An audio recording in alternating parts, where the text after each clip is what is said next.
राधे राधे। हमारा चैनल श्री जी माधुरी में आप सभी का स्वागत है। वैशाख मास महात्म्य का कल पहले दिन की कथा कही थी। आज वैशाख मास दूसरे दिन का महात्म्य अध्याय 2 कहेंगे। आप लोग भी सुनिएगा।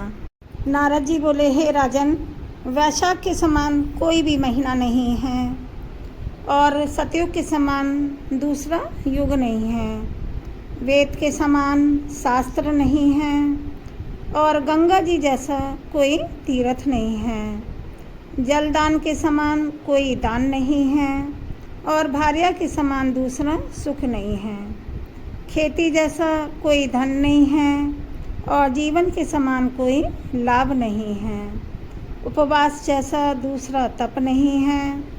दान जैसा सुख और दया के समान दूसरा धर्म तथा नेत्रों के समान कोई ज्योति नहीं है। भोजन के समान कोई तृप्ति नहीं है। खेती के समान कोई व्यापार नहीं है। धर्म के समान कोई हितकारी मित्र नहीं है और सत्य के समान कोई यश नहीं है।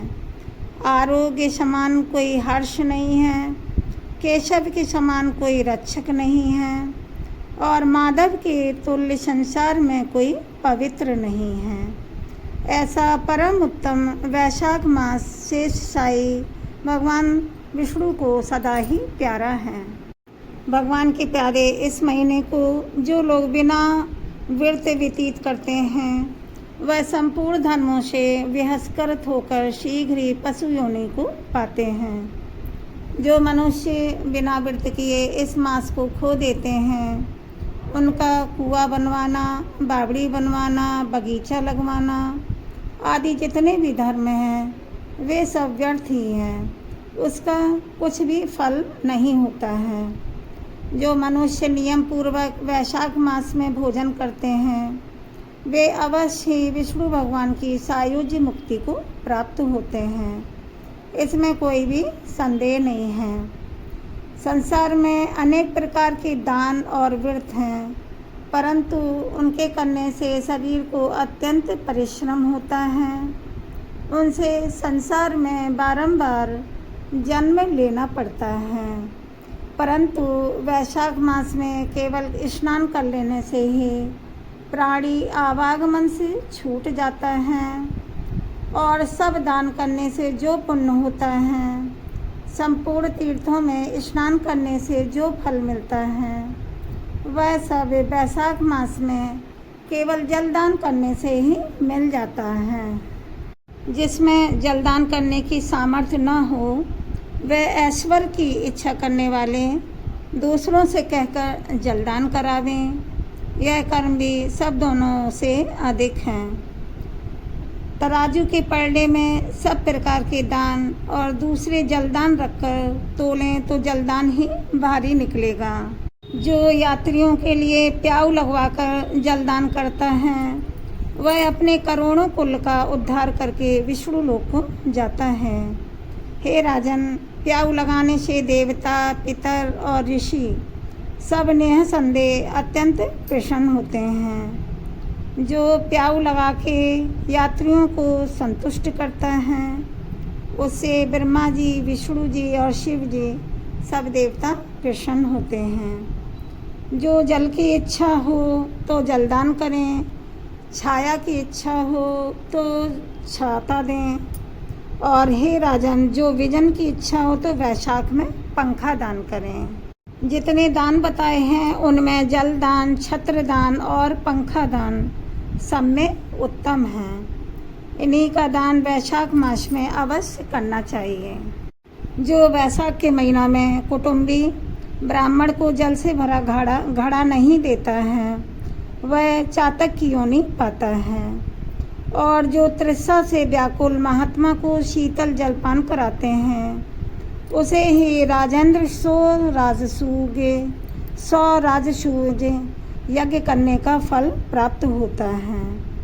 100 राजसूय यज्ञ करने का फल प्राप्त होता है। जो धूप, परिश्रम और पसीना से व्याकुल ब्राह्मण को पंखा से हवा करता है वह सब पापों से रहित होकर गरुड़ के समान हो जाता है।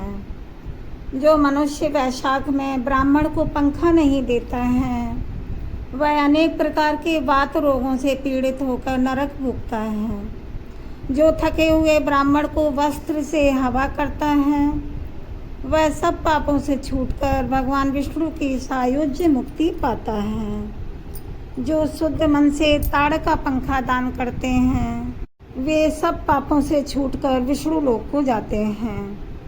परंतु श्रम दूर करने वाले पंखे का दान नहीं करने वाले अनेक प्रकार की नरक यातनाएं भोगकर संसार में पापी होते हैं। हे राजेंद्र, आध्यात्मिक दुख की शांति की निर्मित वैशाख मास में छत्री दान करना उचित है, मतलब छाता को दान करें। जो मनुष्य विष्णु भगवान के प्यारे इस वैशाख मास में छाता का दान नहीं करते हैं, उनको कहीं भी छाया नहीं मिलती। वे महाक्रूर पिशाच बनकर पृथ्वी पर घूमते हैं। वैशाख मास में खड़ाऊ दान करते हैं, वे यमदूतों का तिरस्कार कर विष्णु लोक को जाते हैं। वैशाख मास में जो भक्त खड़ाऊ के दान करते हैं, वे यमदूतों का तिरस्कार करके विष्णु लोक को जाते हैं। जो वैशाख मास में जूता दान करता है, उन्हें नरक की यातना नहीं भोगनी पड़ती, ना उसे संसार के दुख सताते हैं। ब्राह्मण की याचना करने पर खड़ाऊ दान करने वाला पृथ्वी पर करोड़ जन्म तक राजा होता है। जो मार्ग में श्रम को दूर करने के लिए स्थान बनवाता है, उनका फल वर्णन करने में ब्रह्मा जी भी असमर्थ हैं। दोपहर को जो कोई अतिथि या ब्राह्मण मिले, उसको भोजन करने का फल ब्रह्मा जी भी वर्णन नहीं कर सकते। हे राजन, अन्नदान मनुष्य को तत्काल तृप्त करने वाला है।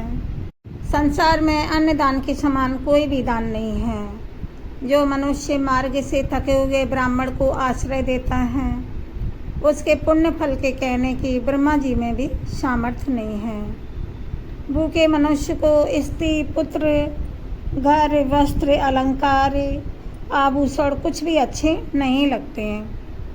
पेट भरने पर ही सब अच्छे लगने लगते हैं। इसीलिए अन्नदान के समान कुछ हुआ ना आगे होगा।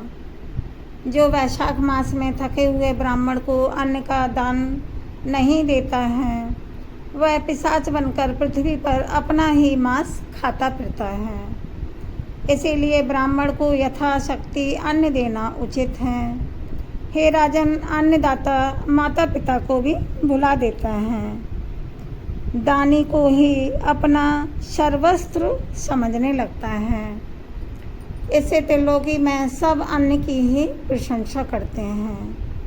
माता पिता तो केवल जन्म देते हैं, परंतु पंडित लोग संसार में अन्न के दानी को ही पिता कहते हैं।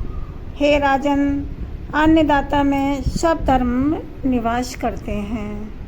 वैशाख मास महात्म्य का दूसरा अध्याय समाप्त हुआ। अब कल वैशाख मास महात्म्य का तीसरा अध्याय कहेंगे। आप लोग सुनिएगा। प्रतिदिन 1 महीने वैशाख मास की कथा कहेंगे। आप लोग प्रतिदिन कथा को सुनिएगा और पुण्य फल की प्राप्ति पाएं। चैनल को सब्सक्राइब करें, वीडियो को लाइक व शेयर करें। बोलो विष्णु भगवान की जय।